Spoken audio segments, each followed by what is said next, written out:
about to hear is true. Only the names have been changed to protect the innocent. You're a detective sergeant. You're assigned to robbery detail. You've been tracking a hold-up man for months. You finally get a line on where he's hiding. You know he's dangerous, well-armed. Your job, get him. Dragnet, the documented drama of an actual crime. For the next 30 minutes, in cooperation with the Los Angeles Police Department, you will travel step by step on the side of the law through an actual case transcribed from official police files. From beginning to end, from crime to punishment, Dragnet is the story of your police force in action. It was Wednesday, March 18th. It was cold in Los Angeles. We were working the night watch out of robbery detail. My partner's Ben Romero. The boss is Captain Ed Walker. My name's Friday. It was 9:48 p.m. when I got to room 27A. Robbery detail. Joe? Hi, you ready to go? Yeah, we better hustle. Here's your top coat, Joe. Oh, thank you, Ben. Where's Tom? We can pick him up down the hall. He's checking out some tear gas shells. Might need them. How about the address? You confirm it? 2100 Buchanan Avenue. It's a corner house. Skipper? You know what to expect when you get out there. Don't take any chances. He's alone in the house, that right? Supposed to be. Yeah, that won't give you much of a break. How do you mean? He's heavy on guns. 2 revolvers and a hunting rifle. Yeah. He's not shy about using them. Don't forget it. Right, Ed. Slats, Ben? Let's go. Okay. It's been a long haul. Yeah, I hope this washes it up. Hunting rifle, couple of revolvers. What do you think, Joe? Well, 18 robberies in 3 months. You know the guy as well as I do. Yeah. What's your guess? His name was Hoffman, George R. In our files, his criminal record dated back to high school days. Petty theft, grand theft, auto, burglary, armed robbery. His record included 2 terms at Preston Reformatory and 1 at San Quentin. Hoffman's latest campaign was a 3-month run of armed robberies. We tried everything we knew to stop him, but it wasn't enough. We'd failed to get a line on him until one of Captain Walker's informants came up with a tip that Hoffman had been hiding out for the past month in a small bungalow on the corner of Buchanan Avenue and Selma Street. According to the information, the suspect had a good supply of food, ammunition, and 3 guns. 10:15 p.m., together with Sergeants Tom Gaffney and Slats Henry, Ben and I parked our car down the street and started toward the house. It was foggy. The street was poorly lighted. As we approached the house, we could see a light burning in one of the rooms at the rear of the bungalow.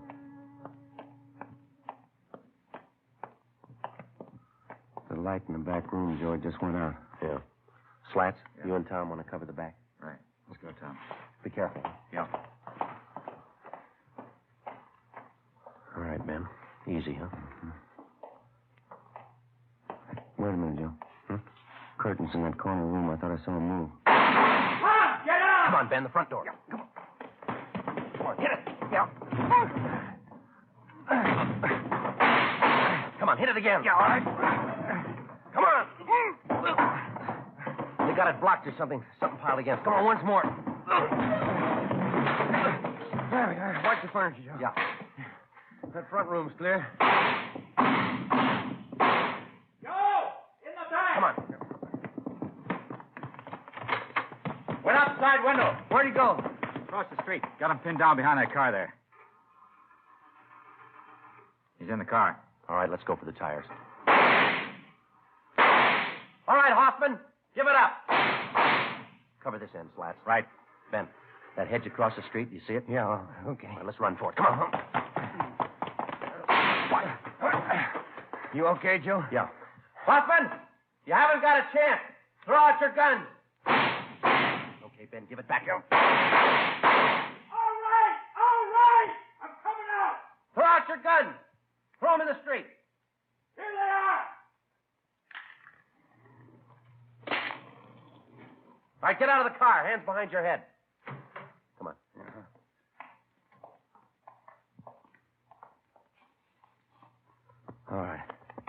All right, hands behind your back now. Slats, Yeah? you want to get our car? Right, Joe. Who told you? Who gave you the tip? Does it matter? I made it easy enough for you. Lousy car wouldn't start. I'd be 3 miles away if it would have started. Better call the tow truck, huh, Joe? Let me give it a look, huh?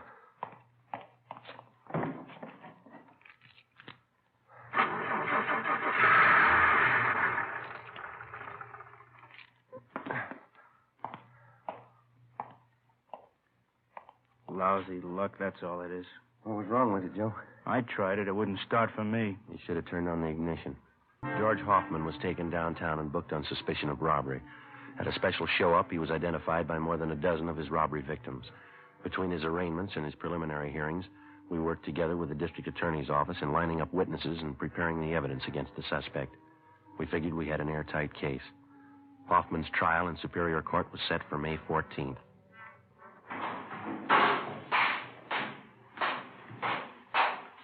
Hi, Joe. Hi, Slats. What's doing? You still arraigning Hoffman? Yeah, his trial's coming up.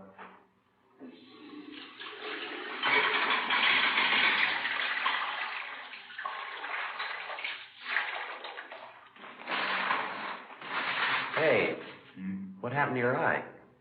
Yeah, how about that? I'll never live with that down. Yeah, come here, let's see.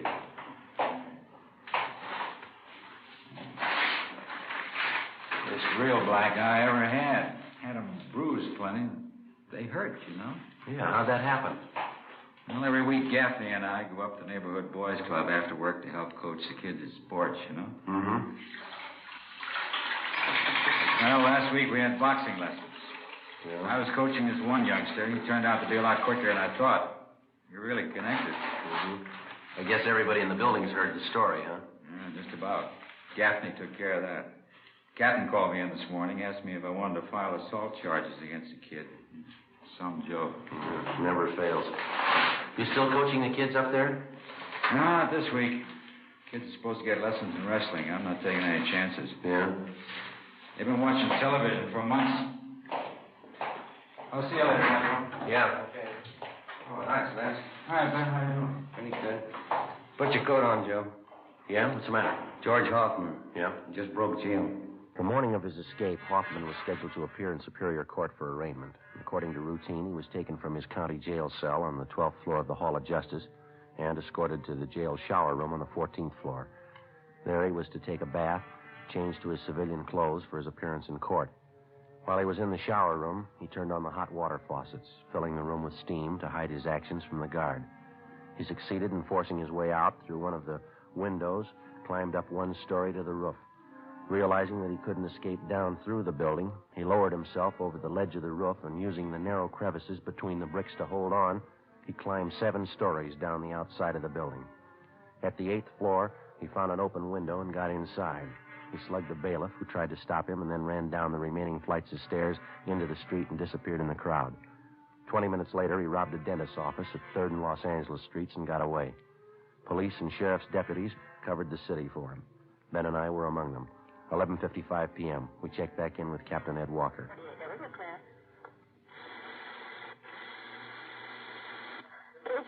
Los Angeles. You want to cut that speaker, Ben? Yeah. 11A, 6th Spring, 118. Nothing.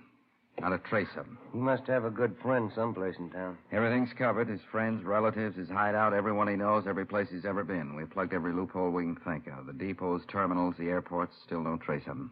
Well, I don't know. It sure is a strange one. No stranger than climbing down the side of a building. Did you check that story out, Ed? It's the truth. Apparently, Hoffman planned the thing out pretty carefully. How do you mean? The sheriff's men talked to some of the prisoners in the jail. They said Hoffman was practicing for it since the day we put him in there. He'd work out 5 to 6 hours every night, building up his hands and fingers. How'd he do that? Use the upper bunk in his cell, hang from the edge of it with the tips of his fingers. He'd do it for hours, pulling his body up and down. Made little grooves in the wall, dug his fingertips into them. Prisoners say he got so he could hold himself up like that 10 minutes at a stretch. Yeah, that's pretty amazing.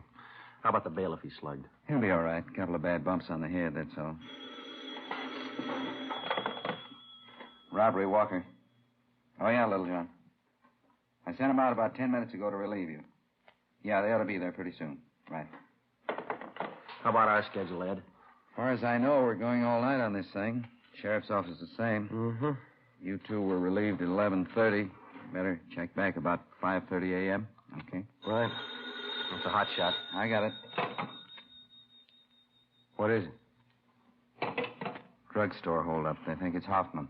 The scene of the holdup was the Rex Lake Pharmacy on the corner of Pico Boulevard and Pine Lake Street. The victim, a Mr. Clarence Geringer, told us that the holdup man had entered through a rear door, slugged him, and escaped on foot with his overcoat and about $150 in cash.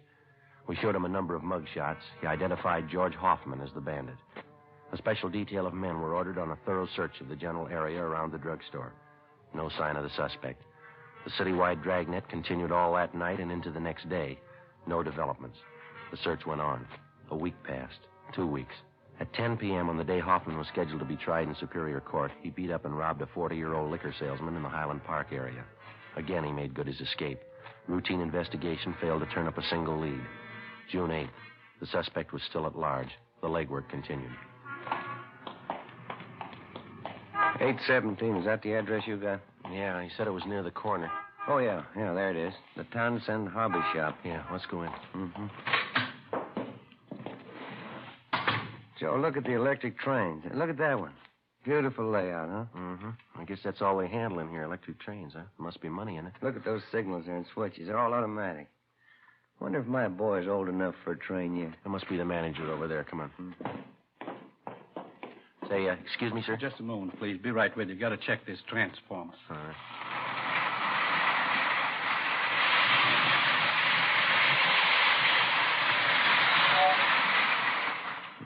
Uh-huh. Automatic coupling on the tanker car looked out of kilter. My mistake. Now let's see.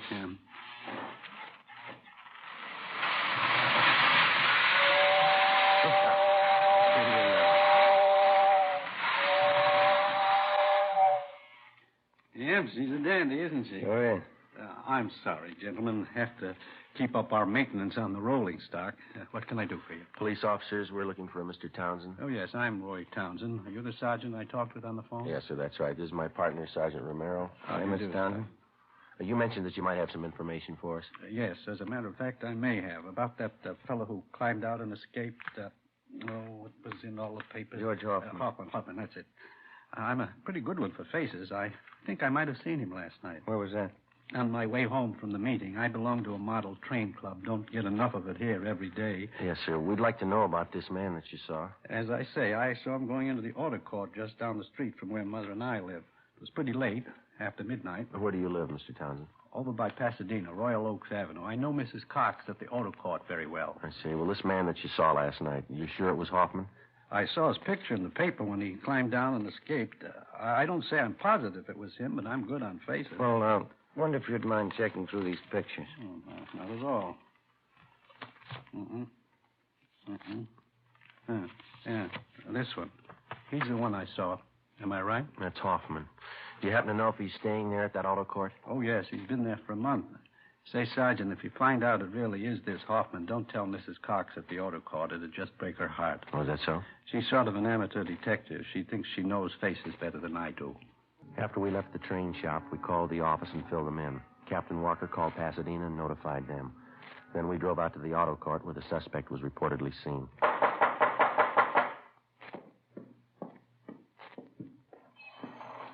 Yes, you want something? Yeah, are you Mrs. Cox? Yes, I'm the manager here. If you want lodgings, we're filled up. You might try the Golden Eagle straight down the street there. Police officers, Miss Cox. Do you have a Mr. Hoffman staying here? Hoffman? No, I don't. Got a Hoffmeyer, though. You sure that's not it? Well, would you look at this picture, ma'am? Recognize it? Well, yes, but his name's not Hoffman. It's Kane. Number 23. He's not in, though. Left this morning. Oh, is that so? Yes, won't be back for another hour. Before going on stakeout at the auto court where George Hoffman was registered, Ben put in a call to the office. The owner of the court, Mrs. Cox, gave us a pass key to cottage number 23 where the suspect was staying. We advised her to say nothing to Hoffman when he returned. We went to cottage 23 and waited. An hour passed. Hoffman failed to show. Another hour went by. Still no sign of him. Well, what do you think? You got me. I don't know. More than an hour overdue. No chance he could have been tipped. Well, I don't see how. Mrs. Cox is the only one who knows we're here. There's no reason for her to warn him. I don't know. His things are all here. His clothes. Well, we've had longer waits than this. Relax, huh? Yeah. Now, wait a minute. Can you see who it is? Man, coming from next door. Joe? Okay, I'll cover you. Open it.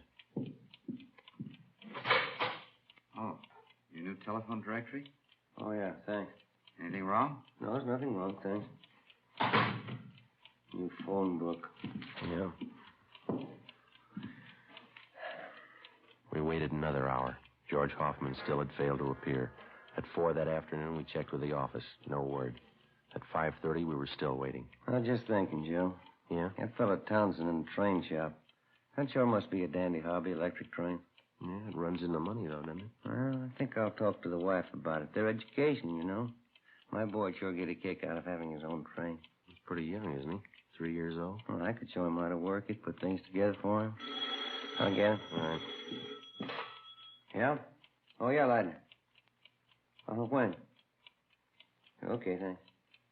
What's doing? Skipper just got a call from Pasadena. Yeah? They picked up Hoffman 10 minutes ago. The suspect, George Hoffman, was taken back to Los Angeles and lodged in county jail. This time, there was no escape. At his Superior Court trial on August 16th, he was convicted on several counts of armed robbery and sentenced to the state penitentiary. From August to January of the following year, the months went fast. We washed up a string of liquor store holdups just before Christmas, got 2 days off. My Uncle George and Aunt Allen came down from Renton, Washington to visit with my mother during the holidays. In January, Ben was off work for a week with a bad dose of flu. Another 5 months went by. Toward the end of June, we got word that George Hoffman was no longer at the state penitentiary. After serving 11 months, the former holdup man had been paroled into the Army with the provision that he serve overseas. Another 3 weeks passed.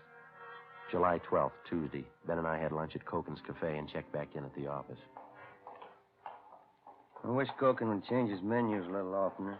Fried beans and pastrami sandwiches seems to have the same thing every time. Well, you sure dug into them. I got the idea that you like them. Like them all right. I just eat too much, that's all. 3 sandwiches, 2 plates of beans. No wonder I never ate dinner. Dan? Joe? Yeah. You two back from lunch? I want to grab a sandwich. Yeah, go ahead, Slats. We can cover. Okay, thanks. Say, there's somebody waiting in the next room for you. Wants to see you. Okay, see you later. Right. Want to see who it is, Joe? I'll check the book. Yeah, all right, fine. Yes, sir. My name's Friday. You want to see me? Yeah, that's right, Sergeant. Remember me? George Hoffman? Oh, yeah, Hoffman. The Army uniform there. I didn't recognize you. Yeah, I thought it might fool you. I guess you heard about me. Good break, huh? I'm glad you feel that way. How you doing with the Army, huh? Pretty good. I like it. That's fine. Just thought I'd drop up and see you fellas. You still with that partner you had? What's his name? Rodriguez? Romero. Yeah, we still work together. Yeah, Romero. I knew it was some kind of name like that. Yeah, well, come on in, Hoffman. Oh, thanks. Hey, Ben. George Hoffman here. He stopped in to see us. Oh, yeah. Hi. Been a long time, Hoffman. How are you? Pretty good, Sergeant. Thanks. Just thought I'd stop by, you know. Sure there's no hard feelings? Oh, sure thing. You got any idea when you're going overseas? Boys in my outfit figured day after tomorrow. That's kind of one reason why I dropped in to see you. Well, how's that? Well, I know it's pretty nervy, but I got lots of that. You see, a bunch of us are on leave till tomorrow noon. Figured we'd go out tonight, and I'm a little short. You know how the Army pays. Okay, well, how about a couple of bucks, George? Will that do you any good? Yeah. Sure, swell you, Sergeant. Believe me, I'll see you get it back. Well, here's a couple more, Hoffman. Might help out. Well, it's no use telling you how much I appreciate it. I give you my word I won't forget it. I'm going to pay this money back to you. Oh, forget it, George. We're glad to help you out. Well, thanks again for the touch, huh? Sure nice of you. Okay. Now, drop a card if you get a chance. I'd like to hear how you're doing over there. Sure thing. See you later, huh? Right. Good luck to you, boy. Well, looks like a turn for the better anyway, huh? Mm-hmm. But it was my last $2, doggone it. It never failed. Well, we had to give him something. Yeah, but what do I do for lunch money tomorrow? 2 p.m., we drove out to the Wilshire district to interview a robbery victim. We brought him back downtown and took his statement. 4:30 p.m., we checked back in with Captain Walker. Hi, Skipper. Henry says that ex-con George Hoffman was in today. Yeah. You talked to him. Yeah, that's right, Ed. Why? Have a look. Thanks. EMP's left about 20 minutes ago. Swell. Your $2 went for nothing, Ben. Hoffman's wanted. Huh? Broke out of Army prison 10 o'clock this morning. Together with the Army authorities, local officers joined in the citywide search for George Hoffman. At 10 o'clock that night, a food market on Santa Fe and Rialto was robbed and the proprietor beaten. From our mug shots, the victim identified Hoffman as the holdup man. Shortly after midnight, a drugstore on Crenshaw was held up. Hoffman was again tabbed as the suspect. The next 2 days, the search was intensified. No leads. 2 more days went by. Late Saturday morning, we got a hurry-up call from the detail on duty at the Union Station. Hoffman had been reported in the vicinity. Ben and I drove down to the depot to check with the officer in charge, Slats Henry. Spot him, Joe? No. Let's have a look back by the ticket counters, huh? Yeah, there he is over by the phone booth. Come on. Hi, Slats. Hi. Looks pretty good. What's the story? One of the newsboys up the street gave us a tip. About an hour ago, a guy gave him $1 to come down here and buy a ticket for him. Ticket to Phoenix. Yeah? Kid came in, bought the ticket, went back up the street and gave it to the man. Mm-hmm. We showed the kid a bunch of mug shots. He picked out Hoffman's. Yeah, he's not wearing his Army uniform, huh? No, brown suit, dark blue overcoat, no hat. That's what the kid told us. Any idea which train he was taking for Phoenix? Not exactly. He asked when the first train for Phoenix was. The newsboy told him 3:35. 10 minutes to 12 now. You got enough men to handle it, Slats? Everything's covered. Only one thing lacking. Yeah? Hoffman. Well, the stakeout continued on the Union Station. Ben and I, together with Gaffney and Henry from robbery, covered the bars, restaurants, and hotels in the immediate area for a sign of the suspect. 2:30 p.m. What do you think? Well, we better head back down for the station, see what's doing, huh? Yeah, okay. I'd like to have a dime for every mile we've logged on this case. Yeah.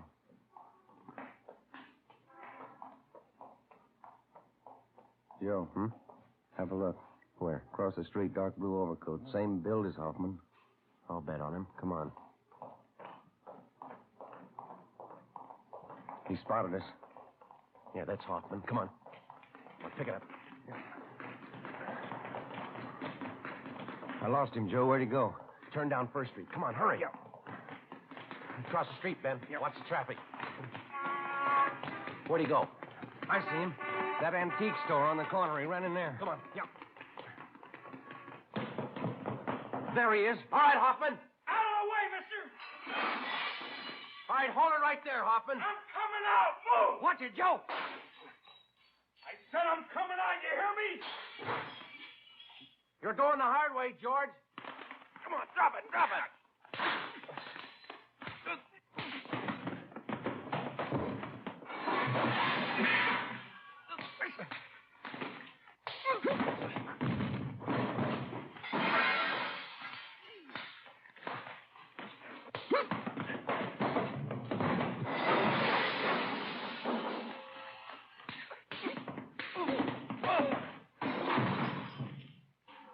All right, Hoffman. All right, on your feet. Come on, get up. Now get your hands behind you. Sure. What good's it gonna do you? All right, mister, let's go. What good's it gonna do? I already proved it. I can break jail any time. I proved it twice. You're going right back in again. What's that proof? The story you have just heard was true. Only the names were changed to protect the innocent. On October 8th, trial was held in Superior Court, Department 89, City and County of Los Angeles, State of California. George R. Hoffman was tried and convicted on several counts of robbery and received a life sentence as a hardened criminal. After serving 10 months of his sentence, Hoffman attempted an escape and failed. A few weeks later, he took his own life in his prison cell by hanging. Ladies and gentlemen, next week, in answer to your requests, Dragnet will repeat A Gun for Christmas, the actual case history broadcast last year during the Yuletide season. That's next Thursday, December 21st. You have just heard Dragnet, a series of authentic cases from official files. Technical advice for Dragnet comes from the Office of Chief of Police W.H. Parker, Los Angeles Police Department. We the People is next with more good times on NBC.